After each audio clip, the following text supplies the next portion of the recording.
कालचा दिवस फारच मजेत होता. काल शाळेत खजिना शोध खेळ झाला. त्यामध्ये एक वस्तू बाई कुठेतरी लपवतात. ती वस्तू कुठे लपवली आहे याची माहिती वेगवेगळ्या चिठ्ठ्यांमध्ये लिहून त्या चिठ्ठ्या कुठे कुठे लपवून ठेवतात. मग आपण एक एक चिठ्ठी हुडकत जायचे आणि खजिना शोधायचा.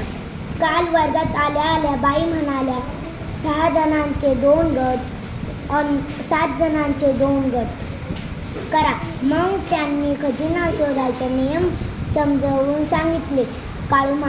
काळूमाच्या आंब्यापासून ओढ्यापासच्या वावरापर्यंत परिसरात कुठेतरी खजिना ठेवला आहे. बाईंनी सगळ्या संघांना एक चिठ्ठी दिली. पहिली चिठ्ठी संघांना